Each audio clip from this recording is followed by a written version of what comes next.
السلام عليكم متتابعي الكرام، كنتمنى تكونوا في احسن الاحوال وصحه جيده ان شاء الله. اليوم جبت لكم هاد التوبليكسيل سيرو خاص بالكحه الناشفه.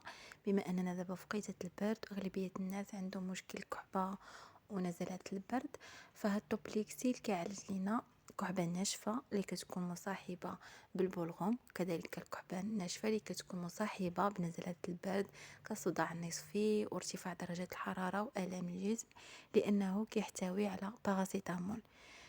كذلك كيعالج لينا السعال الجاف المصاحب بالتهاب القصبات الهوائية، وكذلك التهاب الأنف والتهاب الحنجرة، وكذلك السعال الديكي. وكذلك كيعالج لينا حتى السعال اللي كيكون مصاحب بالتقيؤ اللي كيعانيو منه بزاف الوليدات الصغار.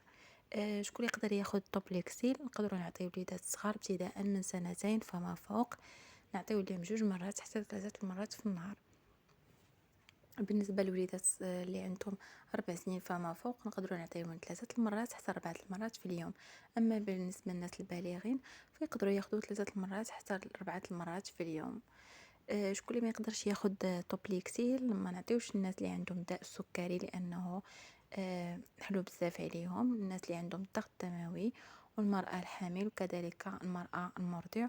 وما نساوش حتى الناس اللي عندهم الافراط في الحساسية، فمن الأحسن أنهم يستشيروا مع الطبيب ديالهم اختصاصي.